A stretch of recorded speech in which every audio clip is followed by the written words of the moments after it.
Is sake, I only have one serious story, and I really didn't want to put it in, but I kind of like had to, because in all honesty, if it wasn't for independent media, I wouldn't have known anything about it. There are a couple of news medias or local news medias who are doing it, but it's like a 1.5 minute blip about it and it disappeared.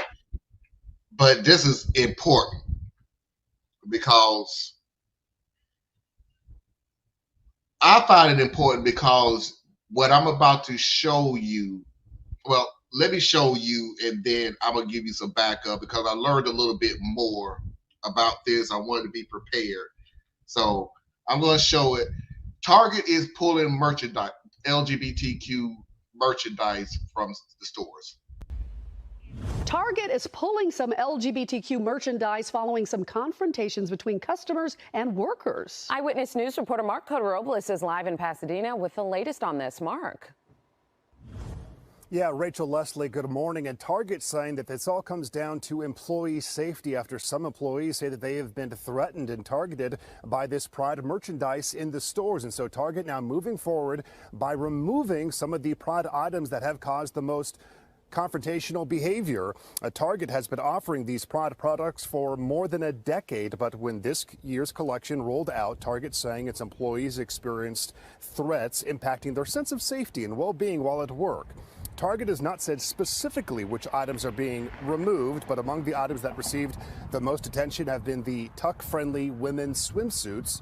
They allow trans women who have not had gender-affirming operations to conceal their private parts. Not only are items being removed, full displays are being relocated. Target confirming in some stores in the South it has moved its Pride merchandise from the front of the store to the back following backlash from shoppers. Despite this happening, Target saying in its statement it will move forward with a continued commitment to celebrate Pride Month and standing with the LGBTQ community throughout the year. Now, this Pride merchandise, it has been sold in stores since earlier this month. Pride Month officially begins in June. Sorry.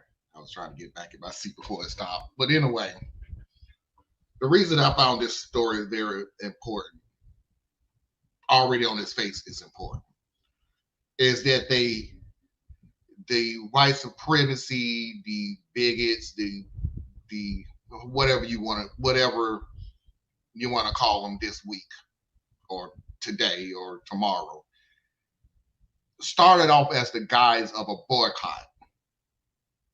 They will be outside the stores, getting on people's nerves, asking, do you think this will be good?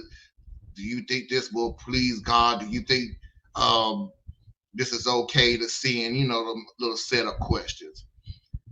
That changed to them going into the stores, basically asking the same questions, but then also at the same time, you have some knuckleheads that got to go and pull displays down, signs down, merchandise down, talking all loud and everything else, threatening employees, getting in their face with cameras, asking these same little setup questions and things like that, to the point where Target, and listen to how it was said. He said it real quick, but probably the majority of the merchandise being pulled is from the South.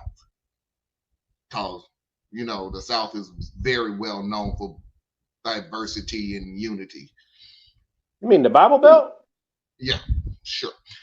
Oh. So highest percentage of faith-based community? Yeah.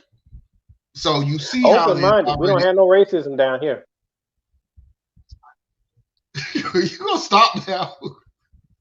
So you see at the top, you see as they use the guise of a boycott. Mind you, and me and Theus was going back and forth on this. I'm gonna have to let Theus talk in a second. Mind you, everything that they did, doing, LGBTQ community at this time of day is the replacement for minorities. Same playbook, and I know you're gonna say it's a continuation of it. I'm just saying it's a replacement of it, and I don't want you to think. I don't want when I say replacement that it's replaced and we're cool now. No, I'm just saying right now we're a placemat. Let's put it to you that way. They'll get back around to us. Trust me. They'll get back around to us. They don't. It's in their DNA. They have to control everything. So yeah, today's flavor is the LGBTQ community. That's today's flavor. Save the children. Blah blah blah blah blah. It ain't no different than save the children from the, scary black man walking down the street looking at birds. No big damn difference. Everything is save the children as you run amok, pull merchandise off, yell in teenagers' faces. But yeah, you should be really scared of the LGBTQ community reading storybooks. So go ahead, Theus, because I know you're going to say it's a continuation. I just didn't want you to think I was saying we're completely and utterly replaced. I'm just saying it's the flavor of the season.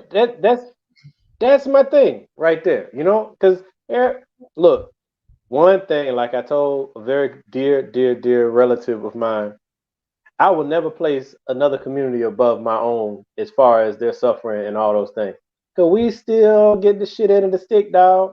So, no, it's not a replacement. I take exception to the term because anti-blackness is a constant, right? We just had a man murdered on a train. They would not have choked out a white kid who was hungry on a train. Choked out a black one, okay? And the response to his murder was very clearly defined on the color line.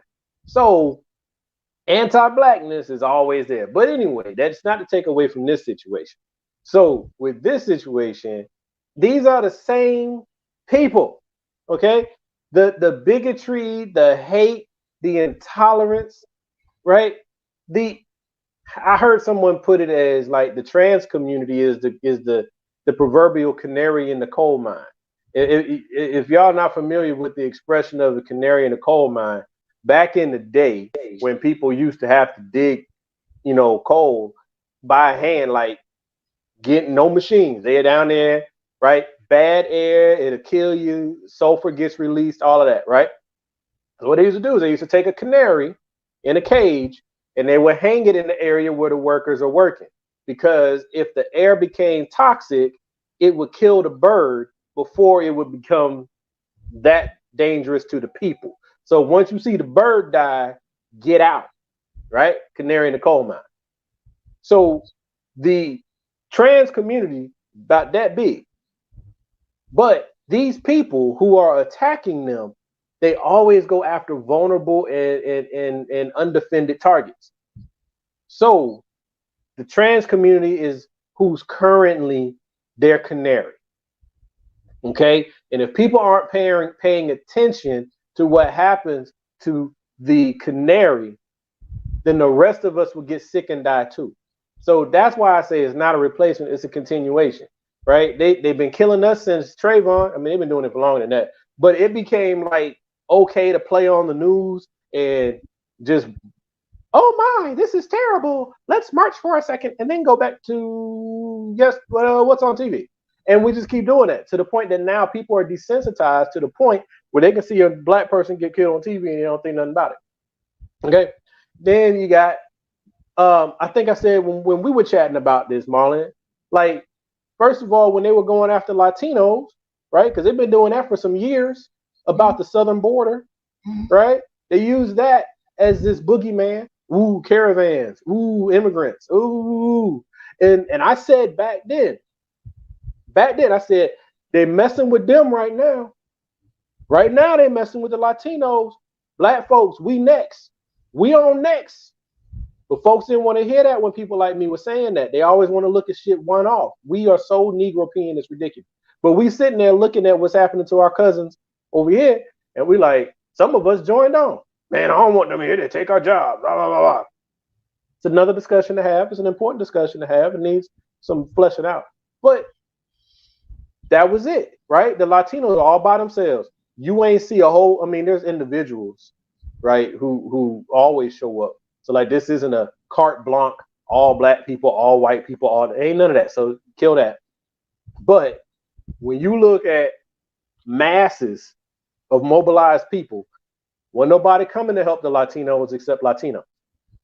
Okay, then we start getting slaughtered in the streets left and right and getting abused. And when we have a peaceful protest, you got police instigators who come out and make it worse. You got white supremacists who come out and make it worse. You got weird, just random white folks who come out and make it worse. Militia people, right?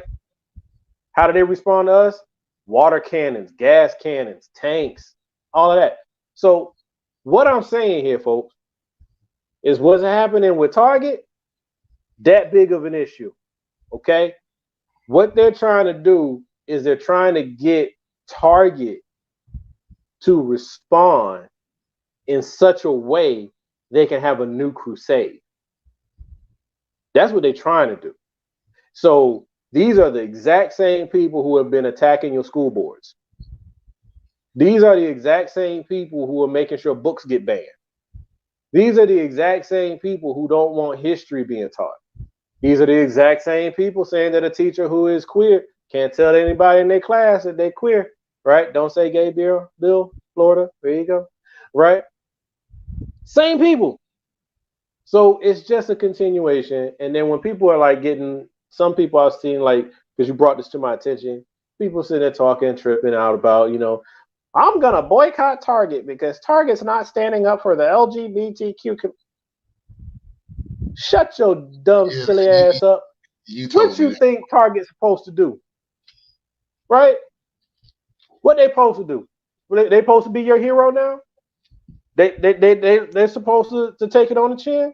No. What they need to do is protect their employees from people that the police have decided they will not stop. And that's my take. Ain't no replacement. Y'all ain't got it no worse than nobody else.